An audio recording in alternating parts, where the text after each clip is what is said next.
kayo ni Professor Von Slickstein. Siya at ang bago niyang imbensyon ay malapit nang dumating dito sa Paris, Claude darling. Darating ako ron para pigilan siya. Makalampas lang ako dito sa nakakainis na traffic.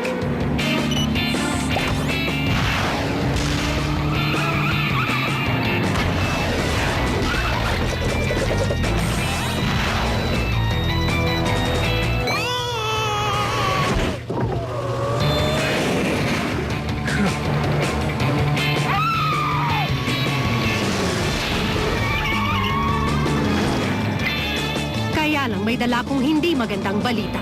Si Inspector Gadget ang naghatid at kasama ngayon ni Professor. Gadget! Isang pinakaayaw ko sa lahat. Nako! Dapat talaga kasi pinadala ko na lang tong naimbento ko eh. Patagpunta pa ako rito para ipakita to. Kasi, yan ang pinakamagiging magaling dun sa convention. Sang-ayon ako sa sinabi mo. Kaya lang, nakalimutan ko na kung ano yun. Hindi niya pa kasi sinasabi sa atin. Sorry, Penny. Kailangan ng level 5 clearance para masilip to. At nasa level 4 ka lang. Pwes ako nasa level 13. Go, go, Gadget! Neck! Ah! Sinong piloto natin? Wowzers!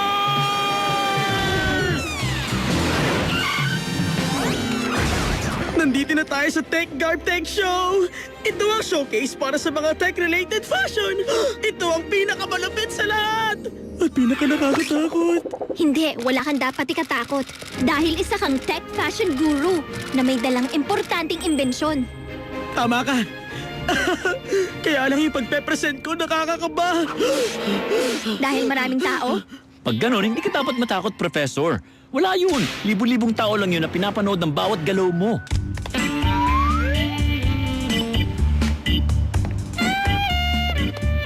Wowzers! Nakulong si Chief Quimby sa loob ng isang parang invisible force field. Go-Go Gadget Force Field Breaker! Oops! Sorry, Chief. Ayos lang yung Gadget. Ito ang mission mo. Napag-alaman ng HQ na ang fashion agent ng MAD na si Corsetta Camisole ay nasa tech show. Isa siyang eksperto sa pagkapanggap na gagawin ng lahat para makuha ang inbensyon ni Von Slickstein. Ang misyon mo, protektahan ang propesor at pigilan si Corsetta. Kusang sasabog ang mensaheng ito. Kami bahala, Chief. Oops! Sa inyo nga pala ito.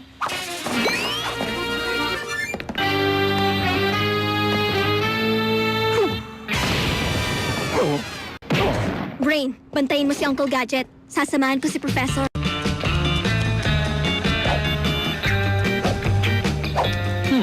Kahit sino dito pwede maging si Corsetta Camisole habang suot ang kahit ano. Sa talas ng mata ko at husay sa detalye, mababantayan ko mabuti ang kahit na anong kakaiba sa paligid.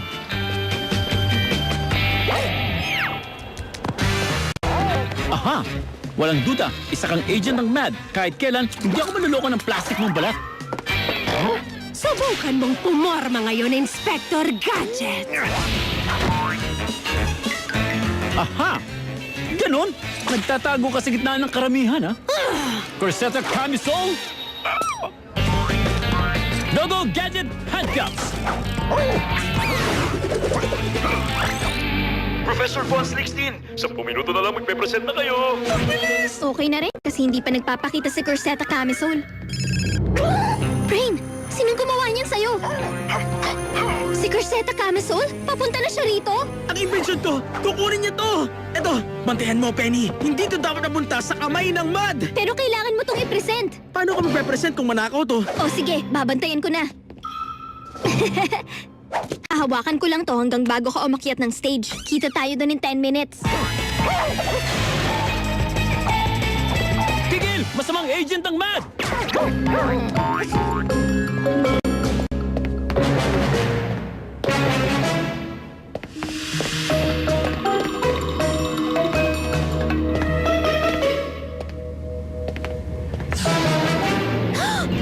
Hindi ba ikaw ang nakakainis na pamangkin ni Gadget? Tumabi ka nga dyan, bubuit na bata! Teka, hindi ba isa kayo sa mga kampo ni Dr. Claw? Kayong tumabi, lolang masungit?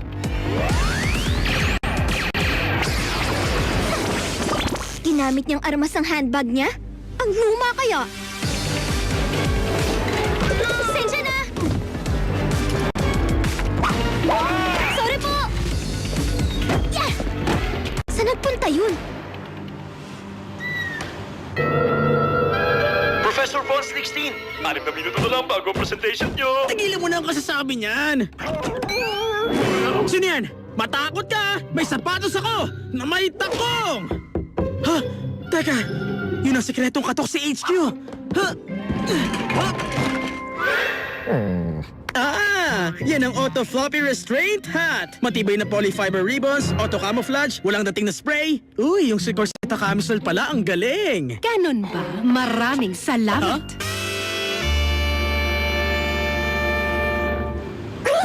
Brain, nakita mo si Professor? Bumalik si Corsetta para kunin siya. Oo, parang ganun na nga. Mga hangal kayo! Ang akala nyo ba pumunta ako rito para magnako lang ng isang imbensyon? Kapag kinidnap ko itong si Professor, makukuha ko lahat ng mga imbensyon! Kapag sinaktan mo kahit isang buhok sa ulo niya, Okay lang siya, ano ka ba?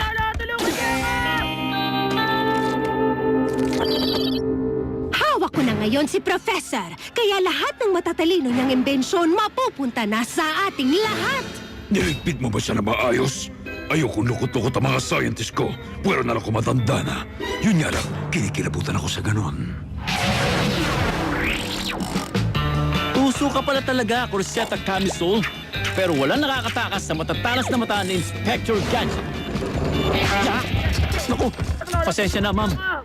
Tulungan ko na kayo dito sa napakaingay niyong baul. Ganon? Naku, maraming salamat sa iyo, sir, na hindi ko alam kung sino tanong pangalan.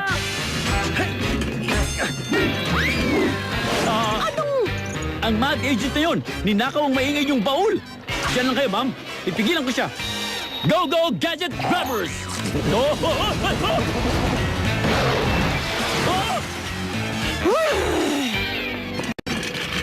ito na ang tamang oras para tapusin ang kasamaan mo. Ikaw, batang bubuit, nagiging pasaway ka na ng husto! Ikaw ang totoong pasaway, Corsetta, at hindi ako batang bubwet.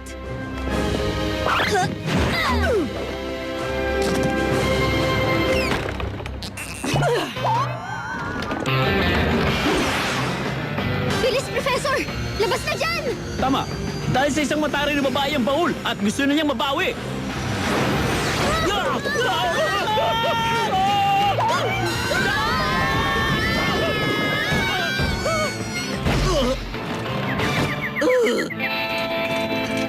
Mastan nyo, narito na ang nakakapanginig kong handbag. Kahanga-hanga. Iboboto ko naka-invento nito bilang Best Gizmo Garb. Professor! Sa ilalim ng runway! Tingnan mo sa ilalim ng runway! Ha? Yan! Ang personal armor device ko! Sige na, tumakas ka na! Ha? Ayoko na!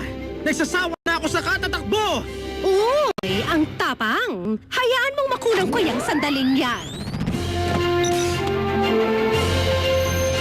Yan yung naimbento mo? Underwear lang? Hindi to basta underwear lang! Armorwear!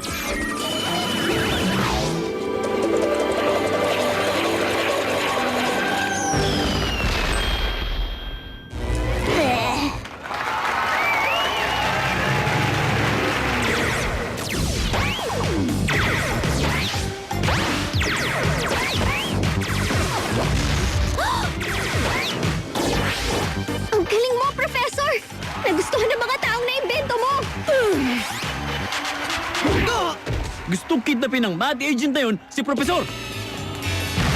Go-Go Gadget Handcuffs!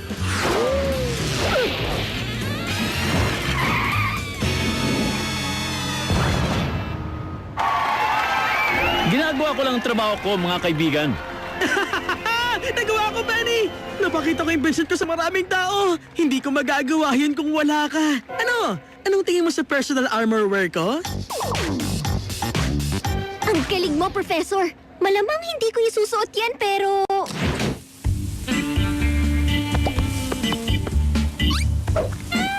Corsetta! Nasaan si Profesor? Tinalo niya ako gamit ang napakapangit at napakabaduy niyang underwear. Grabe, sinong magsusuot ng ganong kapangit na bagay? At, nakatakas si Gadget. Ano? Gadget!